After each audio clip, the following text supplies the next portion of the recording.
البدع والأهواء، أهل البدع العقائدية وأهل البدع السياسية. نقول بيننا وبينكم السلف، بيننا وبينكم الكتب، كان فيقول البدع بيننا وبينكم. Bismillahirrahmanirrahim. Alhamdulillahi rabbil alamin. Asyhadu an la ilaha illallah wahdahu la syarikalah wa asyhadu anna Muhammadan abduhu wa rasuluh. Allahumma shalli ala Muhammadin abdika wa rasulik wa ala alihi wa ashabihi ajma'in, amma ba'd. Kita masih di muka surat 28 dari penjelasan Fadilatul Syekh Abdul Muhsin Al-Abbad hafizahullahu ta'ala terhadap kitab Aqidah Al-Qayrawaniyah. Qala wa yattadhihu dzalika fi sifati kalamillahi azza wa jal. Perkara tadi akan menjadi jelas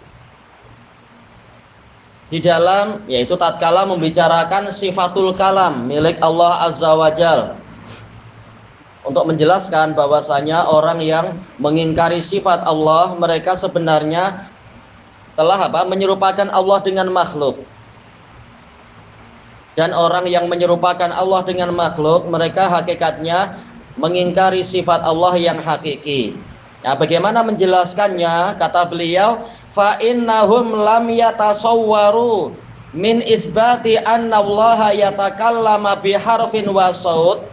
Karena sesungguhnya mereka, orang-orang ahli bid'ah itu yang mengingkari sifatul kalam untuk Allah, mereka tidak menggambarkan dari ditetapkannya bahwasanya Allah berbicara dengan huruf dan suara, illa tasbiha bil makhluqin, kecuali menyerupakannya dengan makhluk.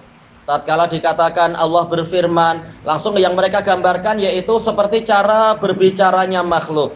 Yang terpikir, yang terbayangkan dalam pikiran mereka demikian, cara makhluk berbicara. Li'annahu yalzamu min dzalik, karena kata mereka, menurut gambaran pikiran mereka, konsekuensi dari berbicara adalah ayyakuna kalamuhu bilisanin wa hunjaratin wa syafatain. Yaitu Allah berbicara, kalamnya itu adalah dengan lidah, dengan anak tekak, dengan juga bibir, kata mereka. Li'annahum la yaqiluna dzalika illa fil makhluqin, karena mereka katanya tidak mampu memahami itu terjadi kecuali yang ada pada makhluk. Setiap kali dikatakan berbicara, maka yang terbayangkan ya cara berbicaranya makhluk. Berarti yang salah siapa? Yang salah mereka karena membayangkan cara berbicaranya makhluk. Padahal Allah tidak harus berbicara itu seperti cara berbicaranya makhluk. Wa dzalika tasawwurul khati' mardud. Penggambaran yang keliru tadi dari orang-orang yang mengingkari sifatul kalam itu tertolak min wujuh, dari sekian sisi. Al-awwal, sisi yang pertama, annahu la talazuma bainal isbati wat tasbih. Tidak ada sikap saling mengharuskan antara ditetapkannya al-kalam dengan diserupakannya dengan kalam yang ada pada makhluk. Yaitu kalau kita menetapkan Allah itu berbicara, ini tidak mewajibkan berarti wajib sama bahwasanya berbicaranya seperti yang ada pada makhluk. Alifnya dipanjangkan, ini panjang.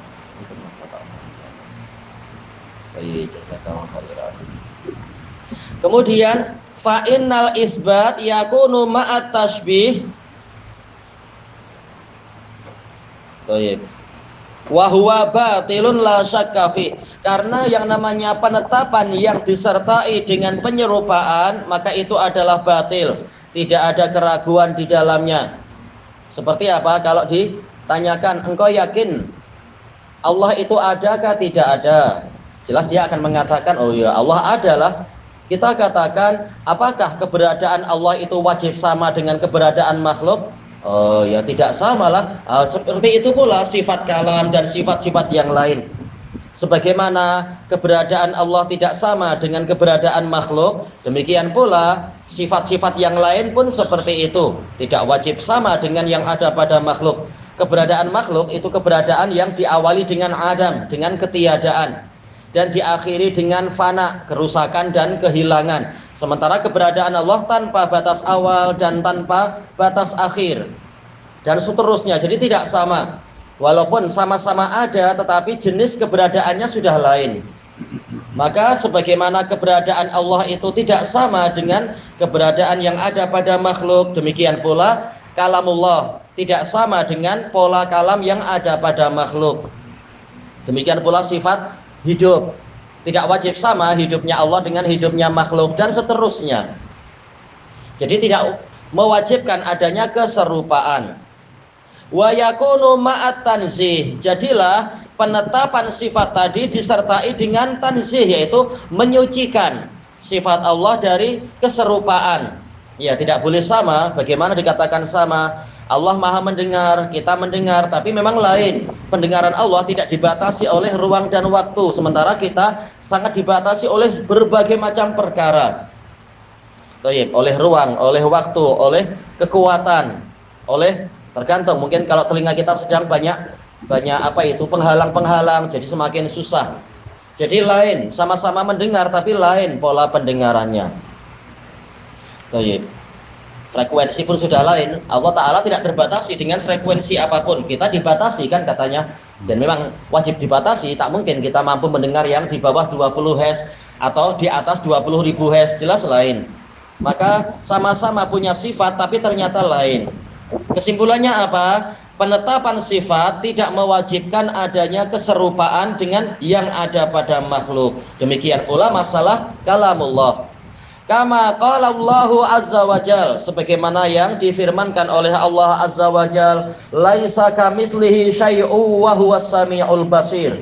Tiada sesuatu pun yang semisal dengan Dia, dan Dia Maha mendengar lagi Maha melihat. Yaitu sebagaimana Dia mendengar tapi tidak seperti yang lain, demikian pula Dia melihat tidak seperti penglihatan yang ada pada para makhluk. Demikian pula kalam, Dia berbicara tapi tidak seperti pembicaraan yang ada pada makhluk, dan seterusnya. Fa asbitis sam'a wal basar, ini maktuf kemana? Dhamirnya kembali ke Allah. Fa asbatas sam'a wal basar, maka Allah menetapkan adanya pendengaran dan penglihatan. Wa nafa musyabahata ghairihi lah, dan Allah meniadakan keserupaan yang selain Dia dengan dirinya. Wa hadza huwal laiqu bi kamalillahi wa jalalih, dan inilah yang sesuai dengan kesempurnaan dan keagungan Allah. Wa huwal haqqul ladzi la raiba fih, dan inilah kebenaran yang tiada kebimbangan di dalamnya. Dengan ini tercerahkan pembicaraan tentang sifat apapun yang Allah ceritakan, polanya adalah seperti ini, yaitu tidak sama dengan yang ada pada makhluk. Asani, sisi yang kedua tentang batilnya ucapan orang-orang tadi, bahwasanya kalau ditetapkan Allah punya kalam berarti wajib ada lidah, ada anak teka, ada bibir lah, atau apa-apa dan seterusnya. Anna ma za'amuhu min annal isbata yaqtabit tashbih, bahwasanya perkara yang mereka dakwakan tadi atau mereka nyatakan tadi, bahwasanya penetapan sifat itu menuntut adanya penyerupaan. Wa min ajlihi atalus sifat, dan demi itulah maka mereka meninggalkan sifat-sifat Allah. Adahum dzalika ila tasbihil bil ma'dumat, perbuatan mereka menyebabkan mereka menyerupakan Allah dengan sesuatu yang tidak ada. Ya, kalau tidak berbicara, tidak mendengar, tidak melihat, tidak hidup, dan seterusnya, berarti hakikatnya Allah ada atau tidak. Mereka menyerupakan Allah dengan ketiadaan. Wa huwa aswa, dan itu lebih buruk. Wa qad marra fi kalami ba'di ahlil ilm ma yubayyinu dzalik, dan telah lewat pembicaraan sebagian ulama yang menerangkan itu.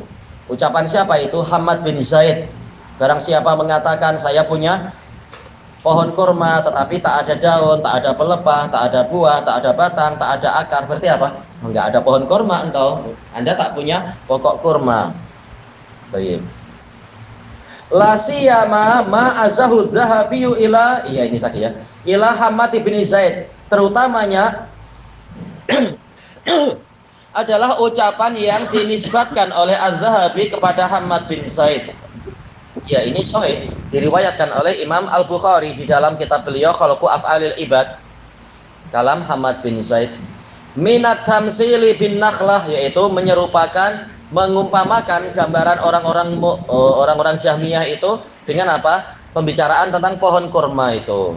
Allati nafa ashabuha kulla sifatin nakhli anha, yang mana pemilik pohon kurma tadi meniadakan semua sifat-sifat pohon kurma dari pohon tadi. Wa qila lahum idzan fama fi darikum nakhlah, maka dan dikatakan kepada mereka, jika demikian di rumah kalian tidak ada pohon kurma. Wa dzalika fil faidatis saniyah, dan itu ada di dalam faidah yang kedua. Pembicaraan faidah yang kedua. As-salis, sisi yang ketiga. Annahu qad wujida fil makhluqat husulul kalami ala khilafi ma huwa musyahadun fil makhluqin. Yaitu kenyataannya telah didapatkan di kalangan para makhluk adanya pembicaraan namun menyelisihi pembicaraan yang disaksikan di kalangan para makhluk. Kan tadi mereka mengatakan apa? Kalau dikatakan Allah berbicara, berarti mestinya ada lidah, ada bibir, ada tenggorokan lah, dan seterusnya. Kita katakan tidak selalu demikian. Bahkan di kalangan makhluk saja tidak selalu pembicaraan itu lewat lidah dan semacam itu, lewat tenggorokan, lewat anak tekak, tidak selalu demikian. Kenapa? Fa inna dhira'asyah allati wudi'a fiha sum lirrasulillahi sallallahu alaihi wasallam, karena buktinya apa? Yaitu lengan kambing yang telah dimasukkan ke dalamnya racun untuk Rasulullah sallallahu alaihi wasallam. Kallamat, lengan kambing tadi mengajak bicara Nabi. Wa akhbarathu bi annaha masmumah, dan mengkhabarkan kepada Nabi bahwasanya dirinya ini berisi racun, telah diracuni. Kama fi sunani Abi Dawud, sebagaimana dalam Sunan Abi Dawud. Dan Syekhuna Abdul Muhsin Abbad punya syarah Sunan Abi Dawud. Tetapi apa? Masih ditafrik sepertinya, belum betul-betul jadi buku, masih disusun oleh sebagian muridnya. Baik. Kalau dikatakan buktinya kami tidak lihat di zaman Nabi, itu sekedar cerita. Ini kembalinya kepada keimanan. Apakah kita beriman dengan cerita Nabi tadi? Sementara ini ada dalam hadis-hadis yang sahih. Beritanya sahih. Wa rawa Muslimun fi sahihi. Contoh yang lain, Imam Muslim meriwayatkan dalam sahih beliau an Jabir bin Samurah qala, dari Jabir bin Samurah radhiyallahu anhu yang mengatakan, qala Rasulullah sallallahu alaihi wasallam, Rasulullah sallallahu alaihi wasallam bersabda, inni la a'rifu hajaran bi Makkah, sesungguhnya saya benar-benar mengenali sebuah batu di Makkah, kana yusallimu alayya qabla an ub'ats, dia sering mengucapkan salam kepada saya sebelum saya diutuskan sebagai rasul. Wa inni la a'rifuhul an, dan sungguh aku benar-benar mengenali dia sekarang, tahu mana batu itu. Thayyib, apakah dikatakan batunya punya lidah, punya anak tekak, punya apalagi mungkin bibir? Tidak wajib demikian. Sebagaimana kaki kambing tadi tidak wajib memiliki bibir dan seterusnya. Dan memang dia berbicara, terserah Allah bagaimana dia berbicara. Wa hadza min kalami ba'dil makhluqati fid dunya. Ini baru sebagian dari ucapan sebagian makhluk di dunia. Ternyata tidak selalu pembicaraan itu melalui lidah, bibir, dan semacam itu. Maka batallah ucapan orang-orang Jahmiyah yang mengatakan yang namanya pembicaraan yang ada pada makhluk itu pasti lewat bibir, lidah, dan semacamnya. Kita katakan ternyata tidak selalu demikian. Yarhamukallah. Wa amma fil akhirah, adapun di akhirat nanti, faqad qala Allahu azza wa jalla, Allah azza wa jalla berfirman dalam kandungan surat yang sering dibaca oleh kaum muslimin, oleh kita semua.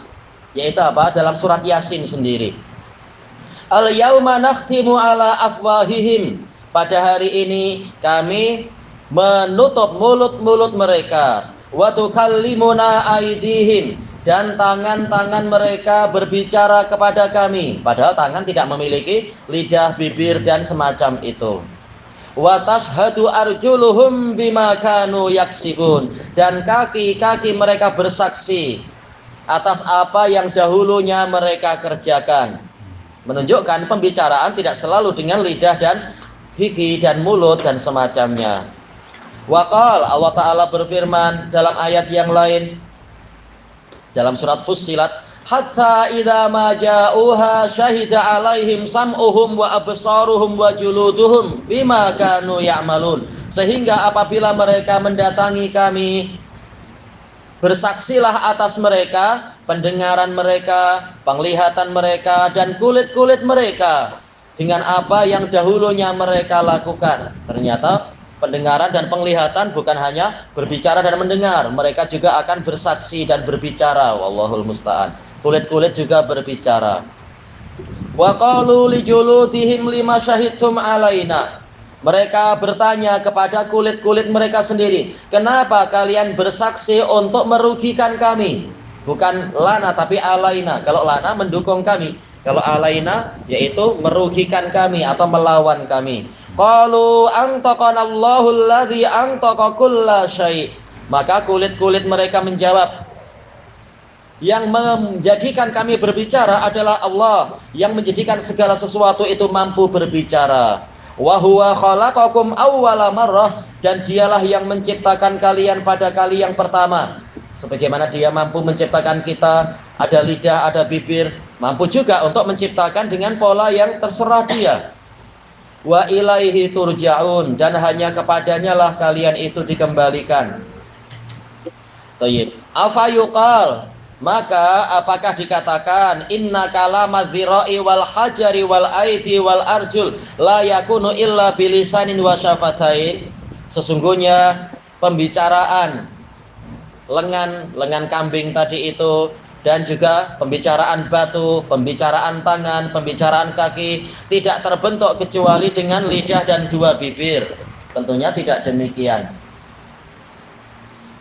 Kalau mereka bilang kami tak percaya macam itu, ya ini kembalinya kepada keimanan. Allah yang menceritakan memang nanti anggota badan berbicara. Kalian kalau orang beriman wajib percaya, kalau tidak ya berarti bukan dari kalangan kaum muslimin.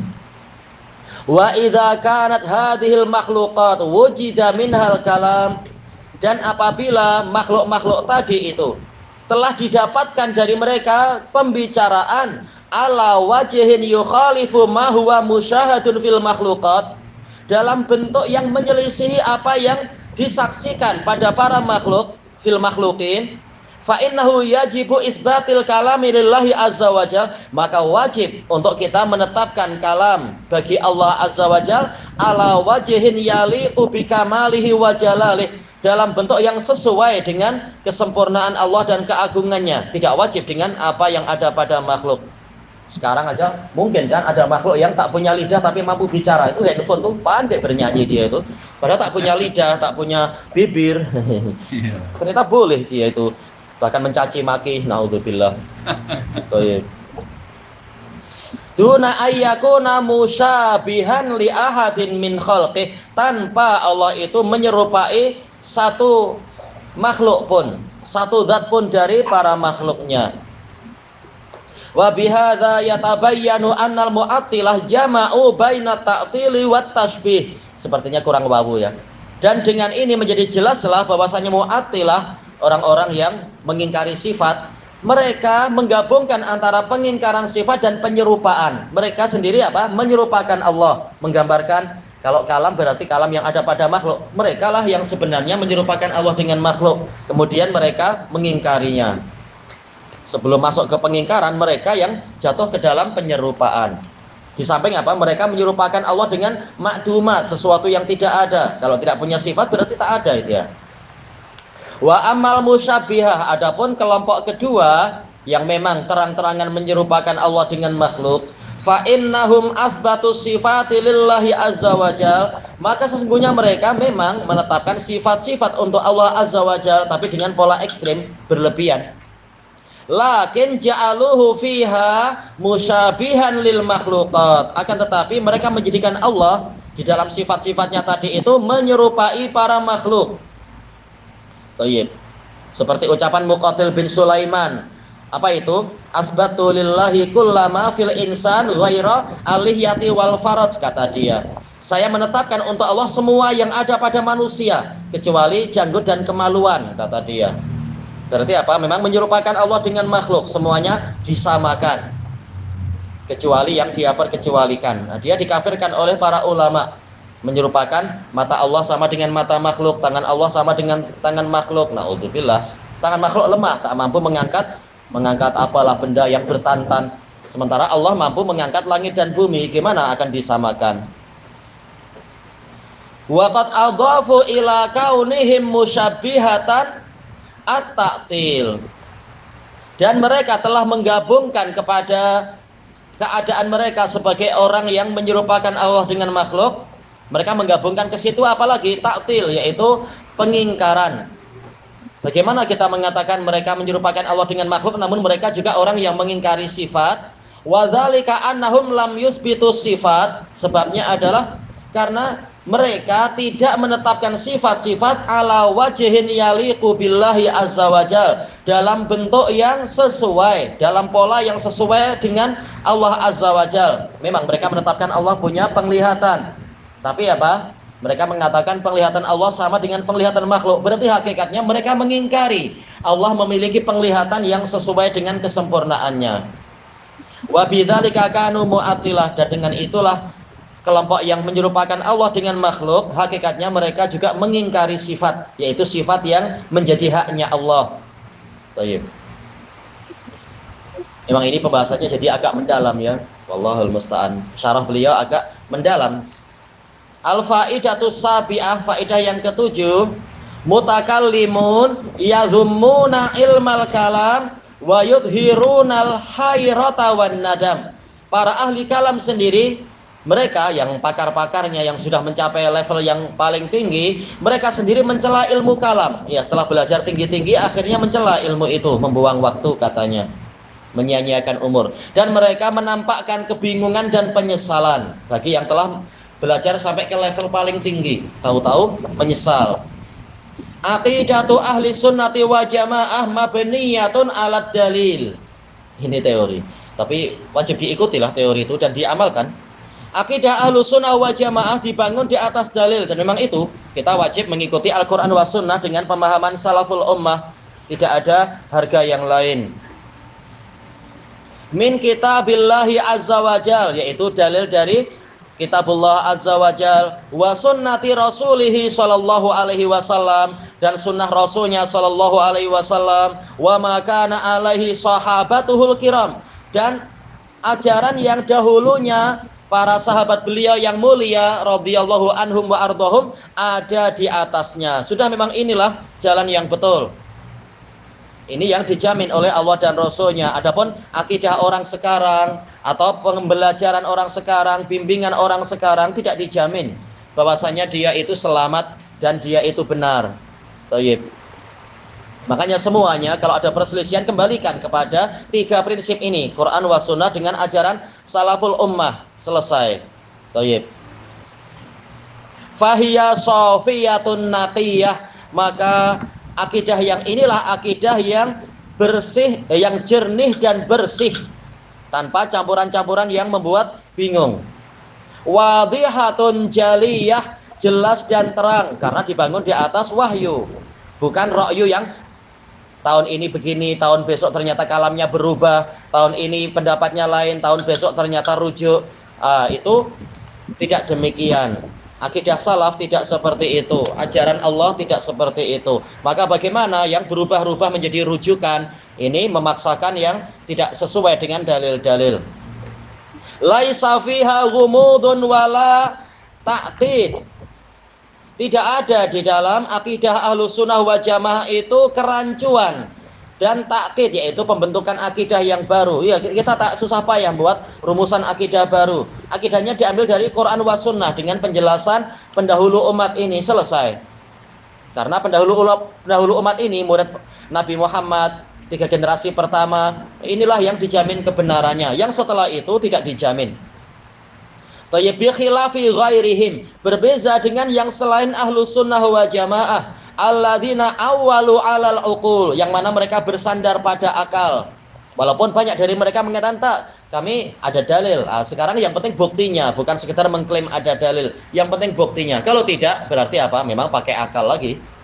Wa ta'awwalun nuqul, mereka menakwilkan dalil-dalil nakli, dan itu selalu terjadi. Orang yang lari dalil-dalil nakli dengan memakai ra'yu, tahu-tahu dalil naklinya akan ditakwil ke sana kemari. Wa banau mu'taqadatihim, dan mereka membangun akidah-akidah mereka ala ilmil kalamil madmum, di atas ilmu kalam yang tercela. Thayyib.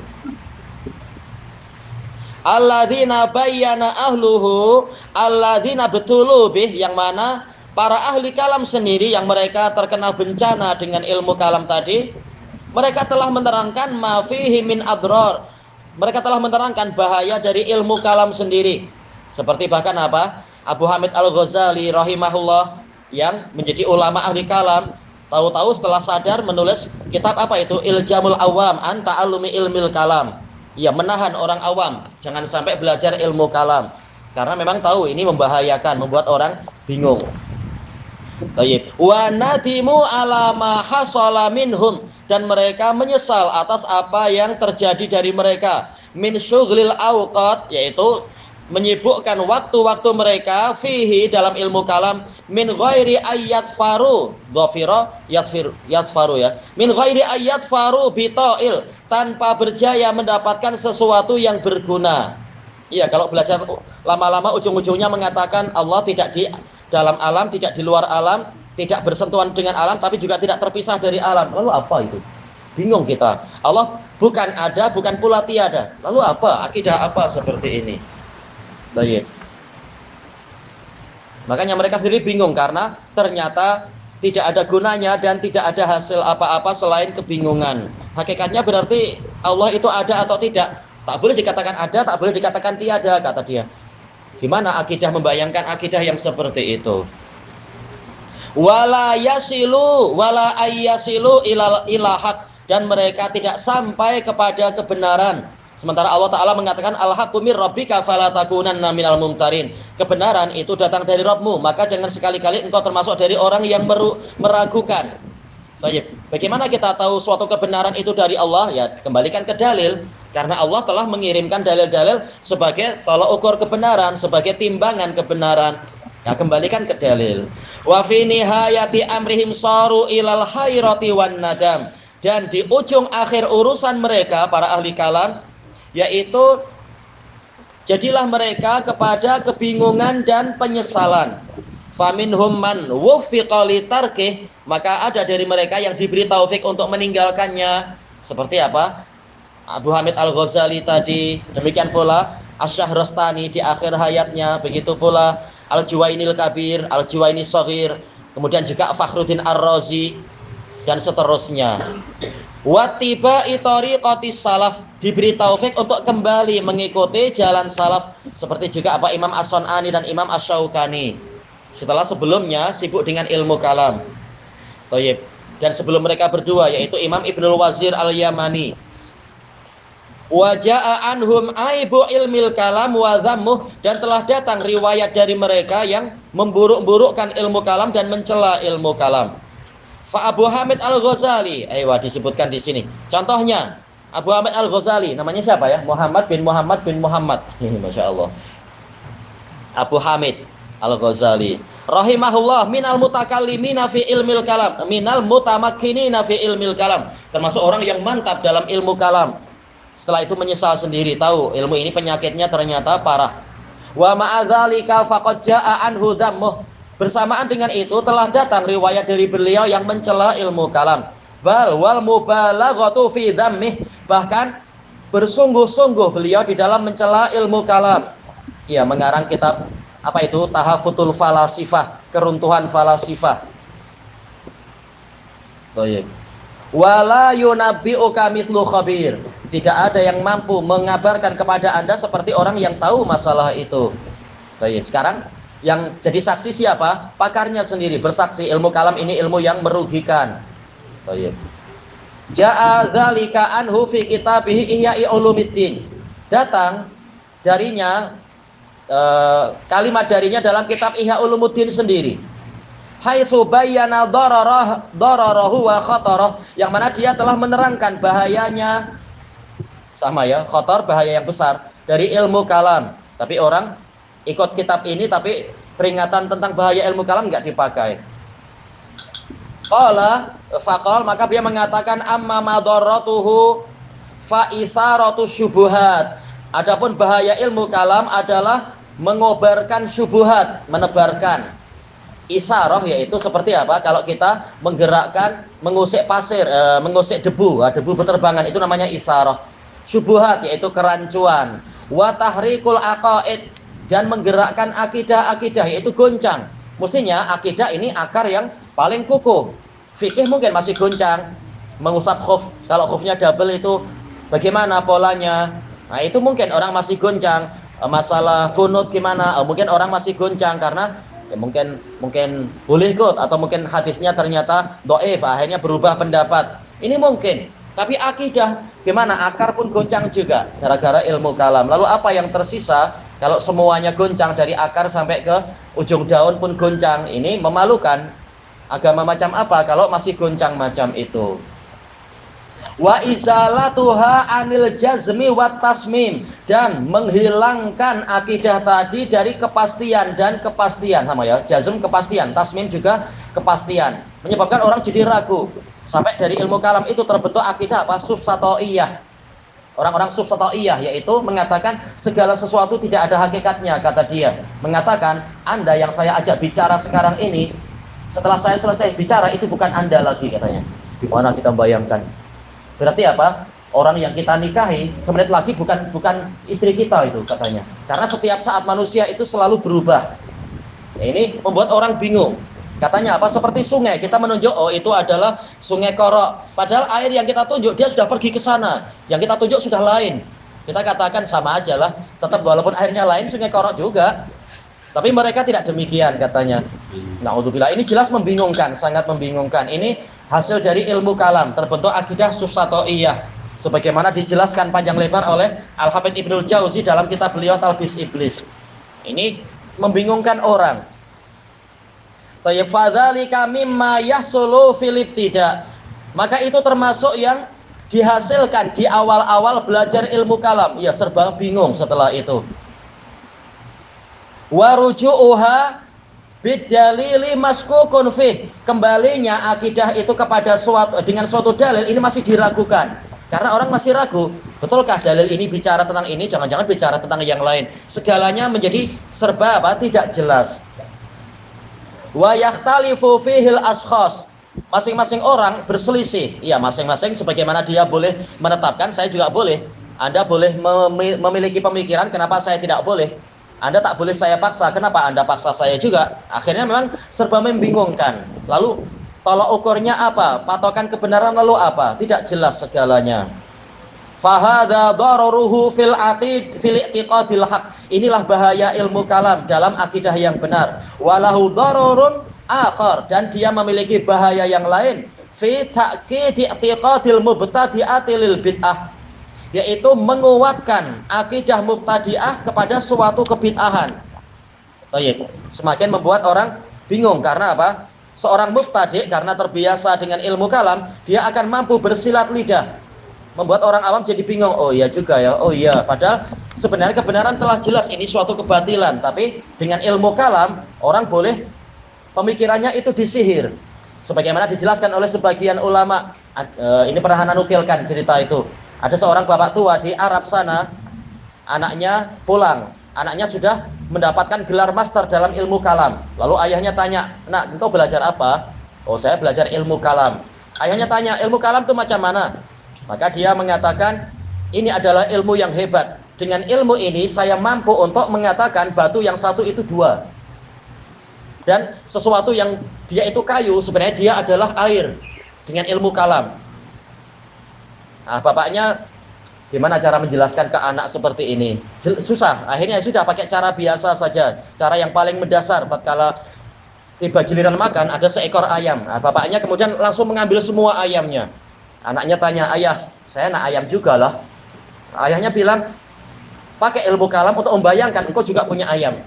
Bingung anaknya, ya lapar lah macam itu. Itu hasil ilmu kalam, segalanya tidak hakiki. Ya sudah, bayangkan engkau makan ayam, biar ayah yang makan ayam yang sebenar tanpa ilmu kalam. Baik. Nah, Al-Ghazali sudah mengingatkan demikian, tapi banyak orang mencoba lagi. Kemudian kata beliau, wa tasbituhu fi sudurihim, dan akan mengokohkan akidah bid'ah tadi di dalam dada-dada mereka karena ilmu kalam. Bihaisu tambaisu dawaihim, yang mana faktor-faktor yang mengajak mereka itu terbangkitkan dengan alasan jangan mengikuti dalil semata, pakailah akalmu, engkau kan pandai, dan seterusnya. Akhirnya jadi memberontak kepada wahyu. Memberontak kepada ra'yu tokoh besar tak boleh, tapi memberontak pada wahyu mungkin dengan apa? Ilmu kalam. Nauzubillah, hasil dari apa? Falsafah. Baik, makanya ada sebagian masyayikh tatkala diberitahu ini pengekor hawa nafsu di Indonesia mengatakan begini-begini, langsung syekh ini mengatakan ini falsafah, untuk apa kita mengikuti yang seperti itu. Tapi tahu-tahu setelah itu apa? Setelah itu falsafah itu yang ditetapkan. Naudzubillah. Itu bahayanya ilmu kalam. Naudzubillah. Kata beliau di sini, wa yastadu hirsuhum alal israri alaih, dan semangat mereka akan menguat untuk terus-menerus di atas ilmu kalam tadi karena merasa nikmat menggunakan IQ katanya. Padahal IQ-nya kebingungan. Walakinna hadzal dararu biwasitati ta'assub, akan tetapi bahaya ini dengan perantaraan fanatisme alladzi yasuru minal jadal. Munculnya adalah dengan perantaraan fanatisme yang yasur, yang berkobar dari perdebatan. Karena apa? Orang malu kalau sudah debat, malu kalau mengaku kalah. Apalagi masuk ke stasiun TV 1, TV 2, ke TV 100, malu kalau mengaku kalah. Akhirnya dengan ilmu kalam pusing-pusing, segalanya boleh bongkar pasang dan sebagainya. Boleh dibaik pulih. Ujung-ujungnya kebenaran tidak jelas. Ila anqal, sampai pada ucapan Al-Ghazali, wa amma manfaatuhu faqad yudhan. Adapun manfaatnya maka terkadang disangkakan. Anna faidatahu, bahwasanya faedahnya apa? Kasful haqaiq, yaitu menyingkapkan hakikat katanya. Baik, tapi dengan apa menyingkapkan hakikat terhadap perkara gaib? Ini hayalan mereka saja. Wa ma'rifatuha ala ma hiya alaih, dan mengenal hakikat sesuai kenyataannya. Bagaimana mereka tahu kenyataan sementara perkara gaib itu hanya Allah yang tahu?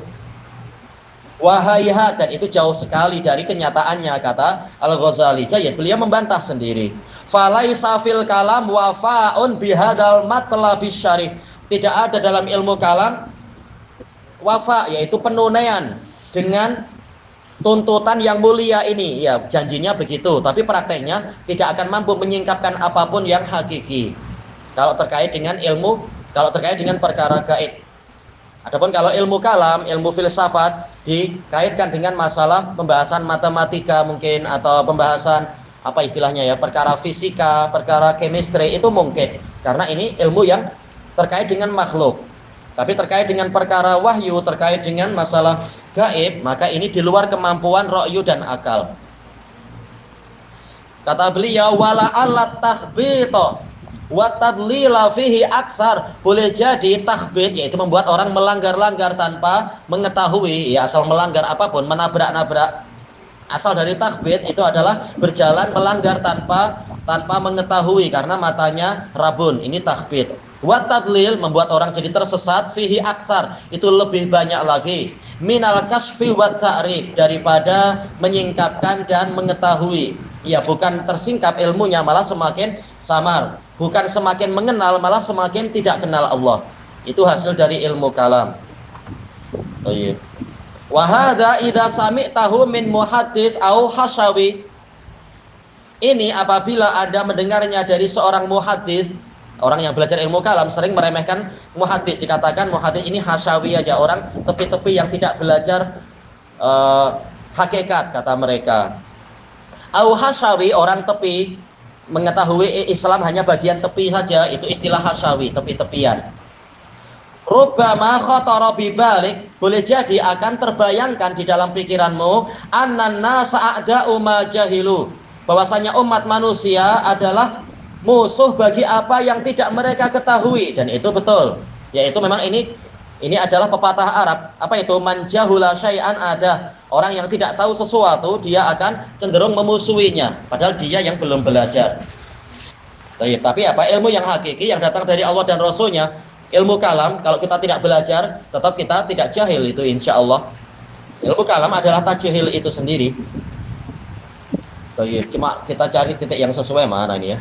Fasma hadza mimman khabaral kalam, maka dengarlah pembicaraan ini dari orang yang memang tahu ilmu kalam. Karena kalau yang memperingatkan kita bahayanya ilmu kalam, yang memperingatkan seorang muhaddis, itu mungkin kita dalam artian orang yang suka pakai akal akan meremehkan, muhaddis mana paham ilmu kalam, paling dia memusuhi karena dia sendiri tak tahu ilmu kalam. Al-Ghazali mengatakan kalau begitu jangan engkau dengar dari muhaddis, tapi dengar langsung dari orang yang tahu ilmu kalam. Betapa bahayanya ilmu kalam itu. Summa qala, kemudian dia membenci ilmu kalam ba'da haqiqatil khibrah, setelah dia mengetahui secara hakiki.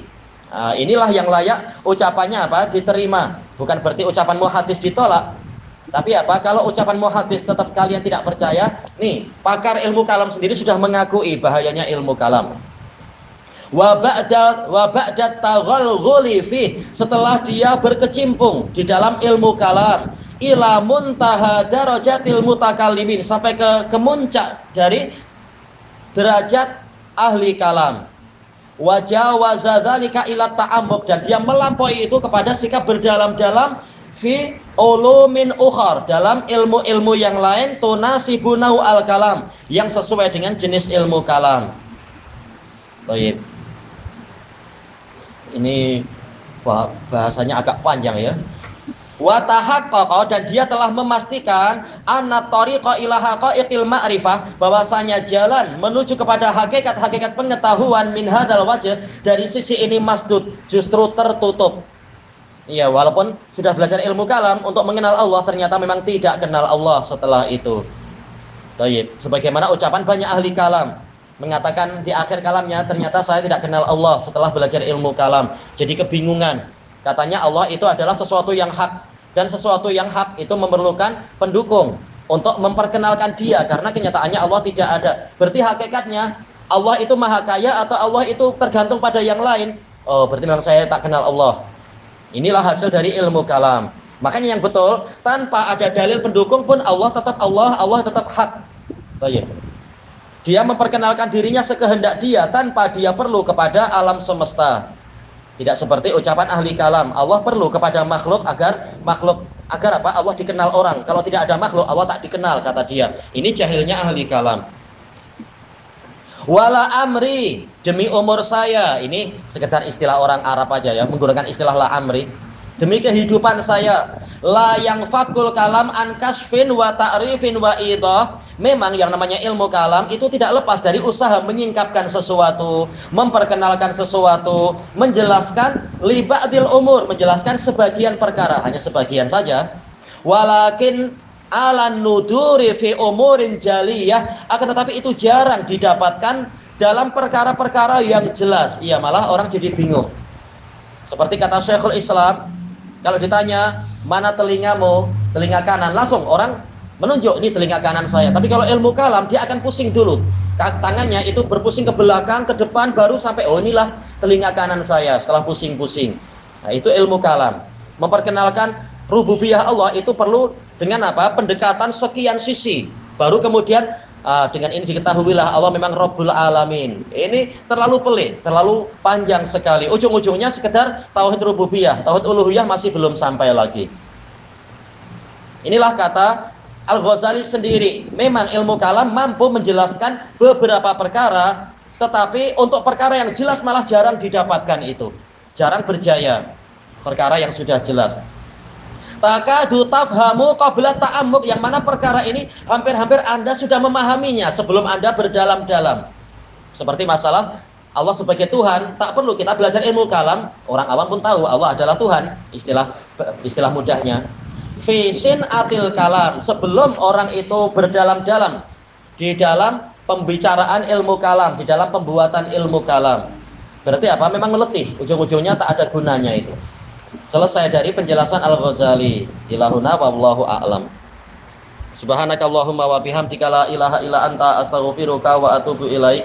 Walhamdulillahi rabbil alamin. Jazakumullahu khairan.